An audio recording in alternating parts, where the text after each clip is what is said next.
Τι κάνετε? Άλλη μια μυρωδιά Σπυριάρας μαζί σας. Μιχαλάκη, αγόρι μου, τι κάνεις, αγόρι μου? Πάρα πολύ καλά και ανυπομονώ να μιλήσουμε με τον απόψινό μας καλεσμένο, οπότε θα είμαι και ακόμα καλύτερα. Καλοκαιρινό σε βλέπω. Είσαι ωραίος. Ναι, καλοκαίρια σε φίλε, πάει τέλος, τελείωσε. Έτσι. Θα ξεκινήσουν να βρωμάνε τώρα οι μασχάλες στα λεωφορεία. Πολύ καλά.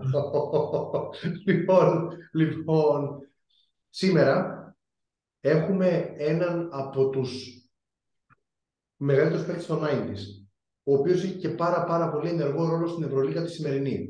Τα λέω σωστά μέχρι στιγμής? Πολύ σωστά, πολύ σωστά. Λοιπόν, από τα κορυφαία ονόματα της δεκαετίας του 90 που παίξαν. Αν σου έλεγα, πες μου ένα top 10 ψηλών που έχουν μπει στην Ευρωλίγκα από το εξωτερικό, λογικά δηλαδή Αμερικανούς εννοώ, έτσι. Ποιοι θα ήτανε? Και ξαναλέω ψηλούς εννοώντας 4-5. Το οποίο σημαίνει ότι βγάζω έξω το Σαμπόνις γιατί είναι Ευρωπαίος, βγάζω έξω το Φασούλα, ας πούμε, βγάζω έξω το Ρέμπρατσα, ή και κάποια τεσσάρια του στυλ. Εντάξει, ο Ζάρκο ήταν περισσότερο τριάρι. Ποιοι ήταν τεσσάρια βαρβάτα, ρε? Ο Σμόντις ήταν πολύ καλός. Βεβαίως, ο Ματίας Σμόντις. Τον Βούισιτς οπωσδήποτε. Έτσι. Οπότε, τι μένει? Μένουν οι Αμερικάνοι, ίσως κανένας Αυστραλός, ο Άντερσεν κτλ. Έτσι. Λοιπόν, ποιο θα έλεγες ουσιαστικά σαν νούμερο 1? Θα έλεγες μόνο το Ρόι Τάρτλο, σωστά? Εγώ σίγουρα. Ωραία. Και εγώ. Συμφωνούμε και επαυξάνουμε. Από εκεί και πέρα υπάρχει ο Walter Bell φυσικά. Ο Μάκαντου. Βεβαίως. Αν και δεν πήγε τόσο στα 90's αυτός, έμεινε στα 80's. Δεν ξέρω καν αν έπαιξε 90's εδώ που τα λέμε. Μιλάς για 90's μόνο? Περισσότερο ναι. Μην το κουράζεις. Ο συγκεκριμένος είναι από τους μεγαλύτερους παίκτες όλων των εποχών. Ναι, όχι το 90's. Το 90's που λέω εγώ, ναι. Το 90's που λέω εγώ είναι μάλλον λάθος. Γιατί είναι όλων των εποχών άνθρωπος. Ποιος είναι αγόρι? Μην τα πολυλογούμε. Κυρίες και κύριοι, απόψε μαζί μας είναι ο Τζο Αρλάουκας ή Arlauckas. Ρε φίλε, δεν ξέρω να το πω με τίποτα. Θα ντροπιαστούμε. Arlauckas, έτσι. Ωραία. Ο οποίος εννοείται ότι στην αρχή, όταν τον πρωτακούσαμε, λέμε ο χαμένος Έλληνο-Αμερικάνος ξάδερφος κλπ. Αλλά είναι Αμερικανολιθουανός, λέει ο Αρλάουκας. Βεβαίως, και γι' αυτό τα λιθουανικά επώνυμα μοιάζουν με τα ελληνικά. Βεβαίως. Ο Μίτσος ο Σμόντις. Ναι, ο Σμόντις είναι Σλοβαίνος. Τι να πρωτοπούμε τώρα για τον Αρλάουκας, αδερφέ? Ένας παίκτης πραγματικός δυναμίτης. Inside game το είχε. Rebound άπειρα. Σουτάκι από τα 6-7 μέτρα. 5-6-7 μέτρα το είχε. Διείσδυση, post παιχνίδι, ό,τι θέλεις. Ένας πραγματικός δυναμίτης. Εκπληκτικός παίκτης, ο οποίος για αυτούς που ίσως δεν το έχουν πάρει χαμπάρι, αν και λογικά, αν βλέπετε στους αγώνες της Ευρωλίγκας στην τηλεόραση, το έχετε πάρει χαμπάρι, είναι inside game reporter, λέγεται αυτό, πώς λέγεται. Βασικά ο άνθρωπος είναι ένας από τους top δημοσιογράφους πλέον της Ευρωλίγκα, έτσι. Με τρομερό podcast, όπως το δικό μας κτλ. Ναι, περίπου. Λίγο καλύτερο το δικό μας. Λοιπόν. Αλλά μπασκετικά, ρε παιδί μου, ο άνθρωπος σε μια εποχή που σπάνια έβλεπες double-double να γίνονται, ξέρεις, πολλά, ας πούμε, όχι πως σήμερα που γίνονται για πλάκα. Ο άνθρωπος είχε μέσους όρους double-double σχεδόν. Ψωμοτήρι όμως, κανονικότατο. Έτσι. Λοιπόν, πριν βγει, καλώς από των πραγμάτων, σε λίγα λεπτά θα τον έχουμε μαζί μας τον Τζο. Να ξεκινήσουμε και να πούμε ότι έγινε draft το 87, τον τέταρτο γύρο. Μπορεί να σας φαίνεται παράξενο τώρα, αλλά τότε το NBA draft είχε περισσότερους γύρους. Θυμάμαι κάτι για το draft, κάτι λέει ο τάδε το 130, κάτι τέτοια νούμερα. Ναι. Τέλος πάντων. Από το Νιαγάρα. Από το Νιαγάρα το πανεπιστήμιο, το οποίο δεν είναι πάρα πολύ γνωστό, αλλά όπως και να έχει, έγινε draft στο Sacramento Kings. Ένα πράγμα το οποίο... Να προσθέσω κάτι. Επισήμως τότε καταγράφονταν η θέση του ως small forward. Ήτανε πιο ελαφρύς, έπαιζε παραέξω. Ναι, στην Ευρώπη μετακύλησε προς τα μέσα. Ναι, πήρε και όγκο μετά, λογικό, είναι όσο περνάνε τα χρόνια κλπ. Ένα πράγμα που μπορούμε να το ρωτήσουμε αν θες, γιατί το ψιλοθυμόμαστε, αλλά δεν είμαστε απολύτως σίγουροι, είναι αν είχε τον Bill Russell προπονητή. Το λέγαμε και off-air. Σωστά. Ναι. Γιατί ο Bill Russell ήταν σε μια δόση εκεί πέρα προπονητής των Kings. Μετά ανέλαβε και διοικητικό πόστο. Με την εξαιρετική ιστορία, να το πούμε και αυτό περιμένοντας έτσι λίγο τον Αρλάουκας, ότι ήταν ρούκι ο Κένι Σμιτ, που είναι τώρα το φιλαράκι του Σακ και του Μπάρκλεϊ στις εκπομπές. Λοιπόν, εξαιρετικός παίκτης, Houston Rockets, πρωταθλήματα κλπ. Και του λέει με πολύ θυμό και με πολύ επιτακτικό τρόπο, ας πούμε, ο Bill Russell, εσύ θα κάτσεις εδώ μπροστά μου, στο λεωφορείο και καλά, σε μια μετακίνηση που είχαν. Λέει, εγώ είμαι ρούκι, κανονικά οι ρούκις απαγορεύεται να κάτσουν με τον προπονητή, δεν έχει σημασία, εδώ θα κάτσεις. Είμαι ο μόνος νικητής εδώ μέσα. Αυτοί είναι όλοι loser, ξέρω εγώ. Να μάθεις, παιδί μου, ναι. Και μετά δείχνει με το χέρι, λέει ο άλλος. Και αυτός είναι loser, και αυτός είναι loser, και αυτός είναι loser. Τα έχει πάρει ο Μπιλέρας. Λέει, εσύ μαζί μου θα κάτσεις. Τέλος πάντων, στο Σακραμέντο δεν μακροημέρευσε, έπαιξε 9 παιχνιδάκια. Έτσι. Ήρθε η Ιταλία. Πήγε στην μεγάλη ομάδα της Καζέρτα το 1988. Με superstar.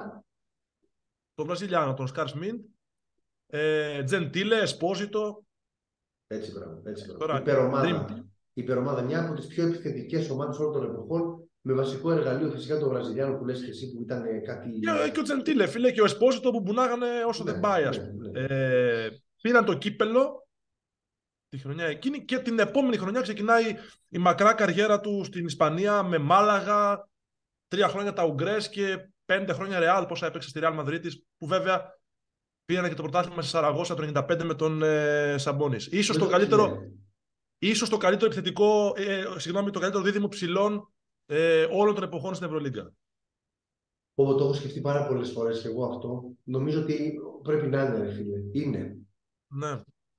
Εντάξει, μιλάμε για τον Αρλάουκας, ο οποίος είναι δυναμίτης. Ο Ολυμπιακός δεν έχει καμία τύχη σε εκείνο το μάτς. Το θυμάμαι το μάτς τώρα, ήμουν 12 ετών, το 1995. Και ενώ υπήρχε εφορία, εμείς οι Ολυμπιακοί, ας το πούμε έτσι, που τη γύρισε ο Έντζι Τζόνσον το μάτς, το οποίο ήταν ψιλοχαμένο, αν θυμάσαι. Ναι. Με τον Παναθηναϊκό, έτσι. Εκεί πέρα πλέον έπρεπε σε τείχο. Κανονικά κουτουλάγανε οι δικοί μας, σε τείχο, δεν μπορούσε. Σηκώναν τα χέρια, τα γομάρια τα δύο.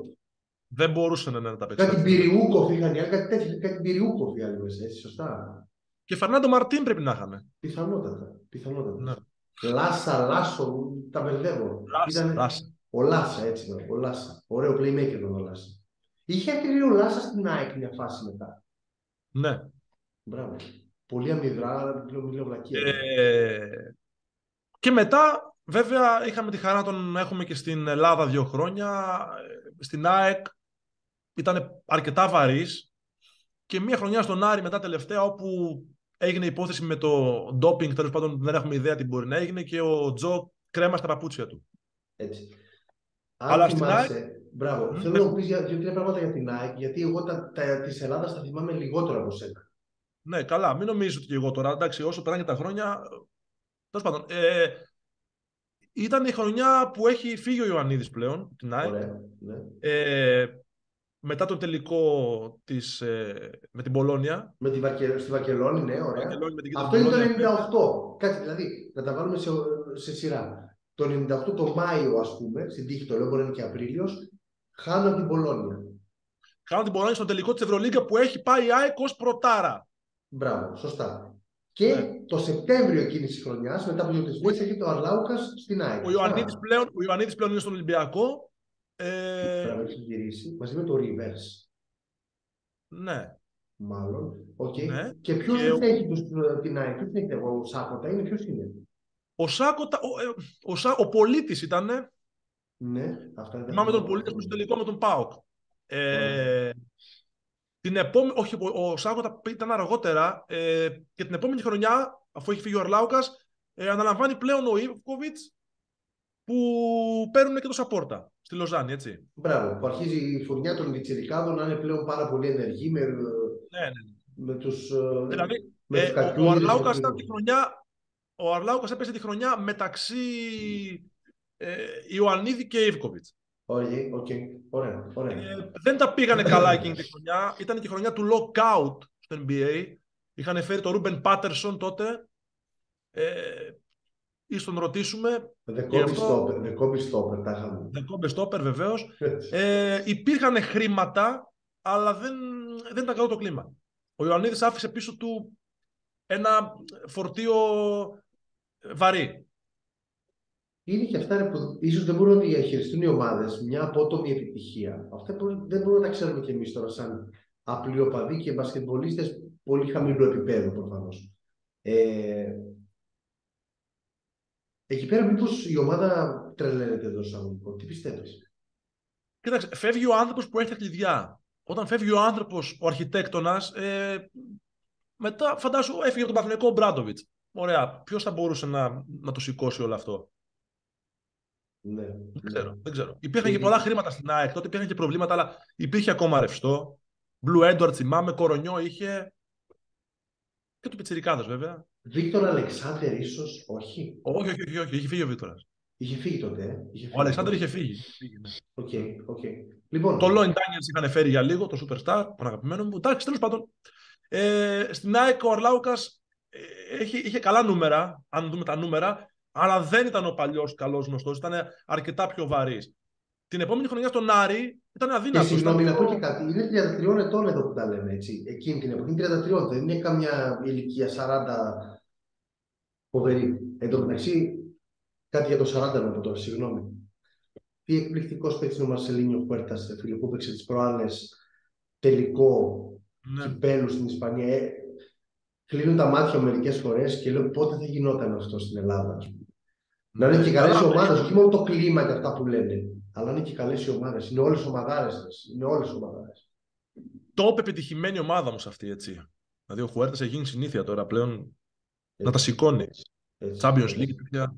Έτσι. Παρ' όλα αυτά το χάσαμε την προκειμένη φορά. Το πήρε η Μάλαγα, το Κέντρικ Πέρι κλπ. Τώρα τα μπλέξαμε λίγο. Αλλά μου ήρθε στο μυαλό το 40 ετών του Μαρσελίνιο Χουέρτας. Για να τα λέμε όλα, ο Αρλάουκας έφτασε 33-34 του, άλλο ο 35 των 90s, άλλο ο 35 των 2000s, άλλο ο 35 σήμερα. Έτσι.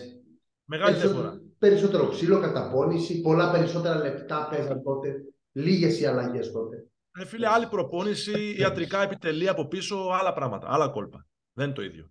Έτσι. Λοιπόν, συμφωνείς να κάνουμε ένα διαλυματάκι για να τον βάλουμε μαζί μας? Βεβαίως. Κυρίες και κύριοι, Τζο Αρλάουκας. Μέρος δεύτερο και δεν μας χάλασε καθόλου, πιστεύω. Έχουμε τον κύριο δίπλα μας. Λοιπόν, Μιχάλη, κυρίες και κύριοι, έχουμε μαζί μας τον τεράστιο Τζο Αρλάουκας, ο οποίος είναι τεράστια τιμή που τον έχουμε μαζί μας και δεν χάνω τα λόγια μου βασικά. Joe, thank you very much for being with us. It's been fantastic to watch you like a player and now speak to you as a...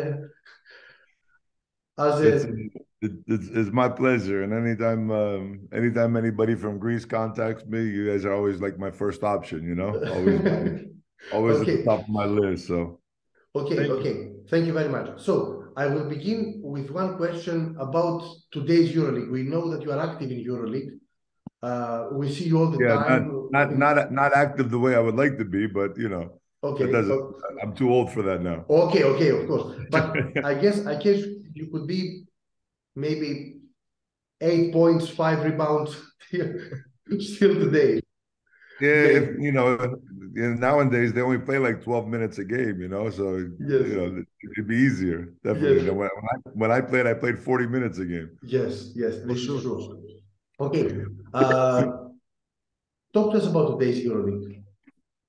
Which is your favorite team? Maybe the way they play, a disappointment perhaps, a player that you like, or something like that. I mean, there's so much to marvel about the EuroLeague. You know, there's so much to love.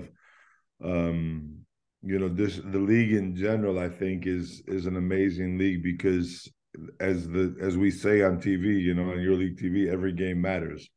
And sometimes it comes down to every second, every possession, you know, more than it is every game. And you know, you have a team that's maybe in the bottom of the standings, you know, but they're a good team and they could win at any time, you know, and it doesn't matter who they play. And that's what makes every game important, and every night that the EuroLeague is on TV. That much more interesting to watch. As far as the teams are concerned, You know, I've said this from the beginning of the season.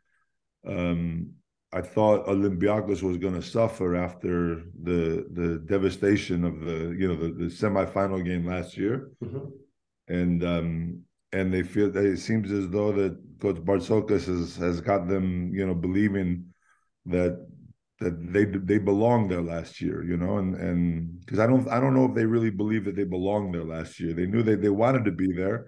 They knew that they enjoyed being there, but I don't feel like deep in it wasn't like the days of Billy and Princesses and those guys that they knew they were going to be there every year, and I don't think these guys were ready yet.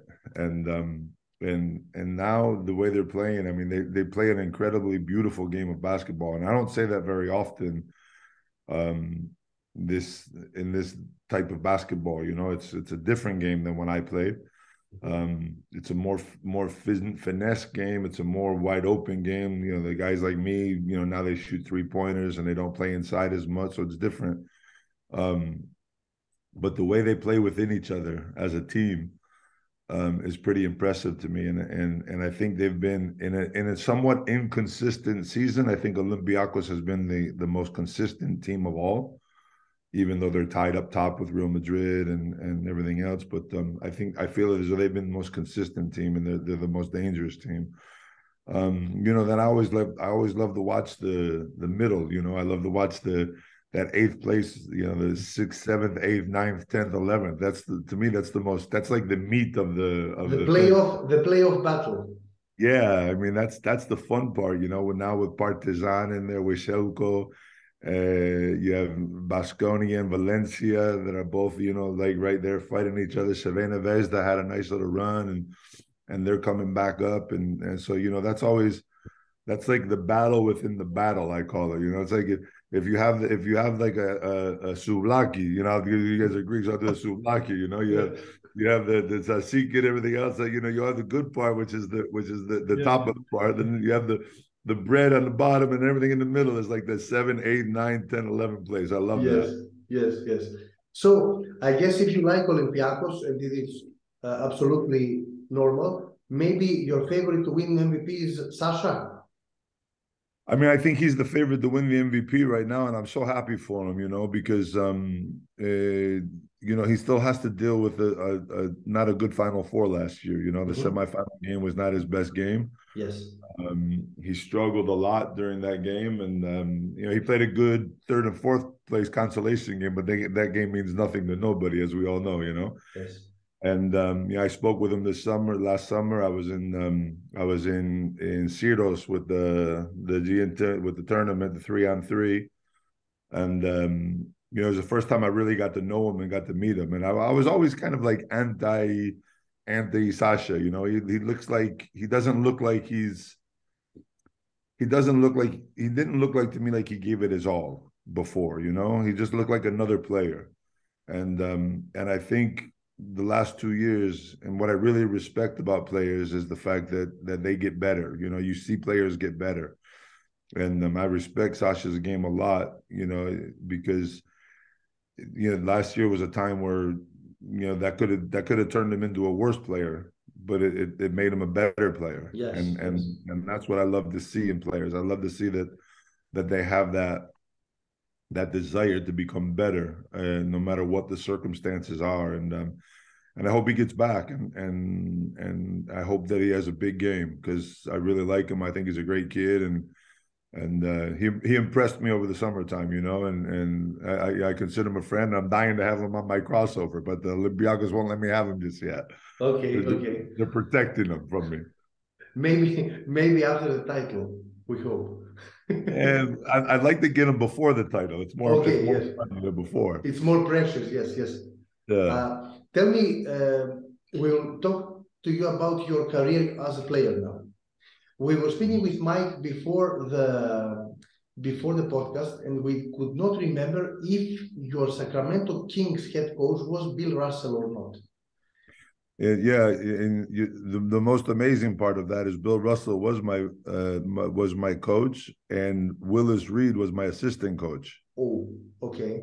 So I played under two of the most amazing players of all time. It was quite an experience. But I feel bad because Coach Russell just passed away, and now I'm watching the Netflix documentary on him. There's so much more about his life. There's so much more about his life that I didn't know about Coach Russell.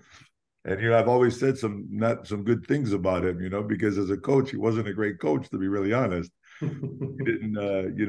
Willis Reed was really the coach of the team. He was the guy who put like all the energy into the practices and did most of the stuff. Coach Russell was there just as a name, and he didn't even last the full season.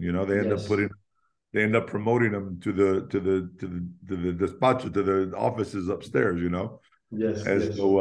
So coaching wasn't his thing, but I'm really, watching this documentary and knowing much more about him now as a person and everything that he went through in his life. And, there's a lot more of a personal respect I have for him and of course his passing was devastating. But he was my coach. Him and Willis Reed, and of course he was my coach for a very little time because I wasn't there that long. Yes. Να πούμε μια κουβέντα ότι το ντοκιμαντέρ που λέει είναι στο Netflix, το Bill Russell The Legend, το οποίο είναι εξαιρετικό. Το είδα και εγώ πρόσφατα και όντως έχει πάρα πολλά πράγματα για πώς μεγάλωσε, φοβερά δύσκολη παιδική ηλικία. Ναι. Okay. Δεν το έχω δει ακόμα, αλλά το έχω στο πρόγραμμα. Θα το κάνουμε, Θανάση, όπως είπαμε. Ναι. Ξεκίνα. Θες να πεις εσύ για την καζέτα? Κάνε την εισαγωγή. Πες του ανθρώπου. Πάμε. Okay, so we will speak about as much time as we got about stories from Europe. We will ask you, and you are welcome to tell us whatever you want. Some maybe local stories or. I'm 57 now. There's not much to hide anymore, Okay. I don't hide any stories anymore. So, well, maybe a couple stories I have to hide, but not all of them. Okay. Whatever you like. So. Ανάσεις first. Τι λες, συγγνώμη? Ξεκινάς εσύ. Ναι, να πούμε για την καζέρτα, ναι. Πάμε έτσι χρονικά. Okay, talk to us about Caserta, about Italy. It is, if I'm not mistaken, the first team that you played after Sacramento. And with Oskar Smit, Gentile, Esposito, etc. You won the Italian Cup. Have you got any stories about Oskar Smit or anybody, something that stayed with you? That whole 4 months that I was there stayed with me because it was my first experience into European basketball, into European life. And, my mother was Italian and I was raised as an Italian. So, I felt as though I was a typical American that didn't, I didn't know where a lot of these countries were, but I did know where Italy was because, we always knew it looked like a boot, on the map. Yes. So that's all we knew, because in America, you don't learn about geography and you don't learn about all those other things. So I figured it was going to be easy because my mom's Italian. I got there. It was probably the most difficult 4 months of my life, because I went alone. That's another long story. I broke up with my girlfriend before, while I was at Sacramento, before I went to Italy. Then when I got to Italy, I begged her to please come, because I was so lonely. And it was just difficult. It was, they put me in like a hotel apartment. Nobody spoke English except for Enzo Esposito. Esposito was the only one that really spoke good English. Oscar spoke some English, but Oscar didn't speak very much. So it's very difficult, the things that stick with me were, I arrived and they thought I went to take over for Giorgio Gluchkov. I don't know if you guys remember the Bulgarian guy, yes. Who was like 7'2", and I guess my agent told the guys in Caserta that I was a center. So they figured that when I got off the plane, I was going to be 7'2", and they saw me and they wanted to send me right back on the plane. So we were in the airport and they had this argument with my agent and, about putting me back on the plane or not. So they brought me in and I went, I arrived at the gym the first day in my clothes with my luggage and everything. And Oscar comes up and he says, and he had 2 balls like this in his hand. He says, "You see these 2 balls?" And I said, "Yes." Before they even introduced me to him, I didn't know who Oscar was. I had no idea. I just knew the name from because he played in the Pan Am games he scored like 40 or something against US. As always, yes. So he hold the two balls. He's like, I need more when I play in the game. He's like, so only I shoot, okay? You understand? And I said, yeah, okay, of course. I said, I'll be back. Setting the table. Okay, so after that, I'll tell you another one that's really good. He had a bad game against Varese, I think it was. I don't remember who we played. It was whoever Corny Thompson and JJ Anderson played for. I think it was Varese at the time. He had a terrible game. He played bad. And we were losing by like 10 or 12 points. And then I started to play. I got in at the end of the game when he was in, and we made a run.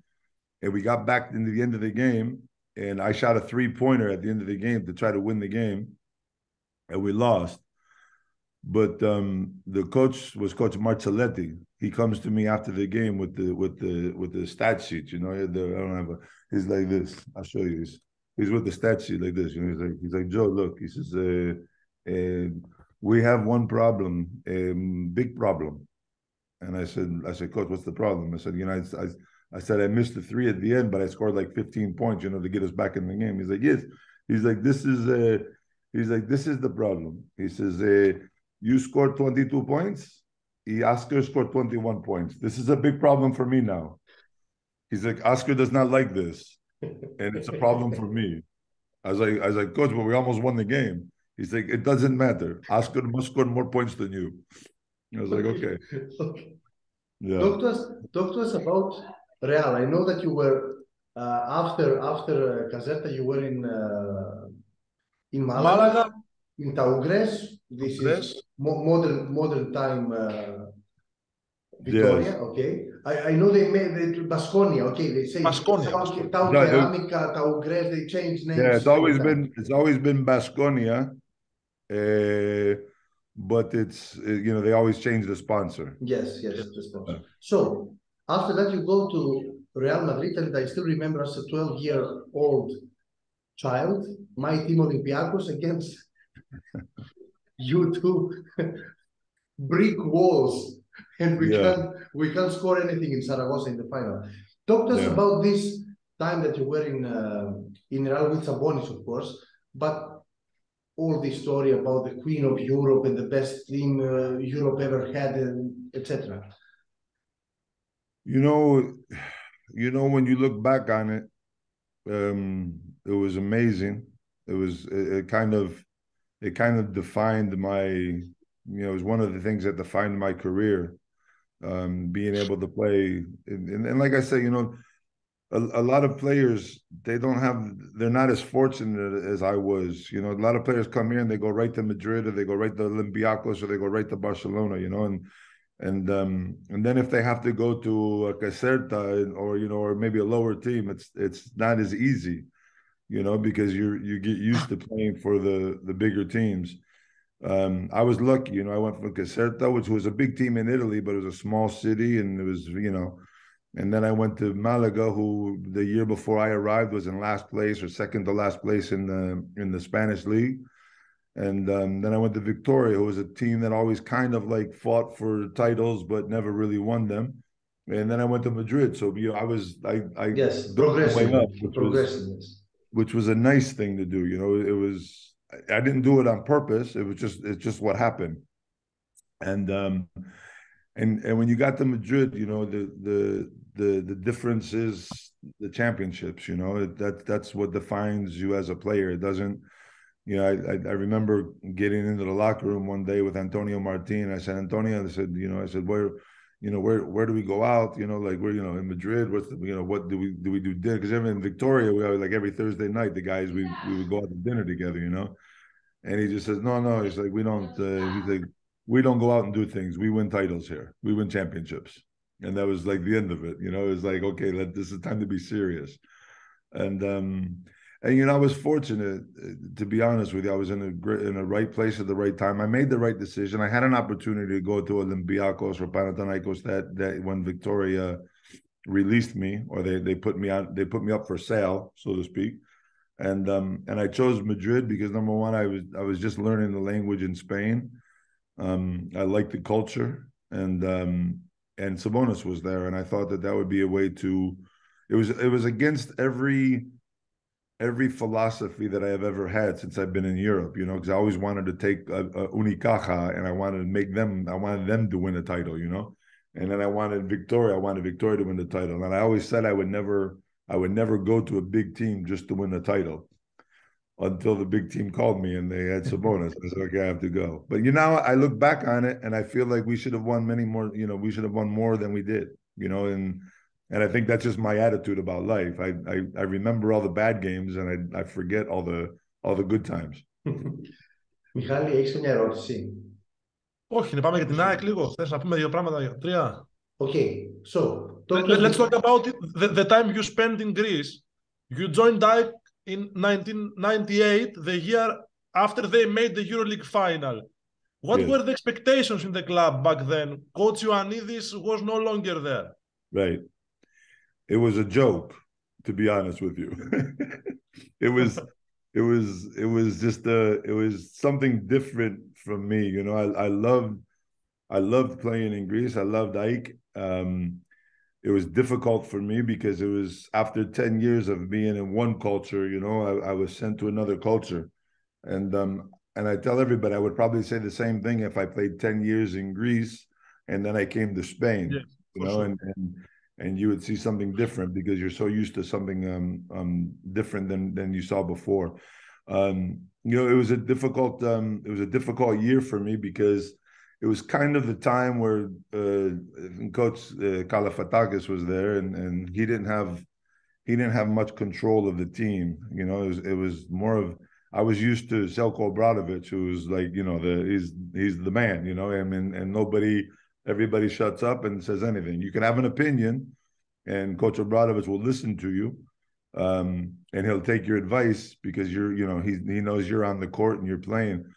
But you know, in Greece, it was totally different. I felt as though the players, certain players on the team, controlled the coaching staff, you know, more than anything else. And I don't know if that was a freedom from the year before, because I know Coach Ioannidis guy, I never experienced it, but I heard he was a controlling, you know, more of a dictator type coach, so to speak, you know. So I don't know if there was like that certain bit of freedom, you know, that the players had all of a sudden, and they maybe took advantage of it. So it was kind of like, to me, it was an unprofessional setting, you know, that first year, and it was difficult to make that. It was easier to adapt to Greece, obviously, because everybody spoke English, you know. But it was more difficult for me to adapt to the club and what was going on within the club that year. And that year was you know, we changed Americans. I don't know how many times we had. I mean, Lloyd Daniels ended up the season, but we had Ruben Patterson, we had Brandon. I can't remember some of the names, you know. I have to ask you about the Lloyd Daniels because he is my favorite one. What kind of player of guy is he? He's probably, including Sαbόνις, the best player I've ever seen in my life. As far as talent was concerned, it's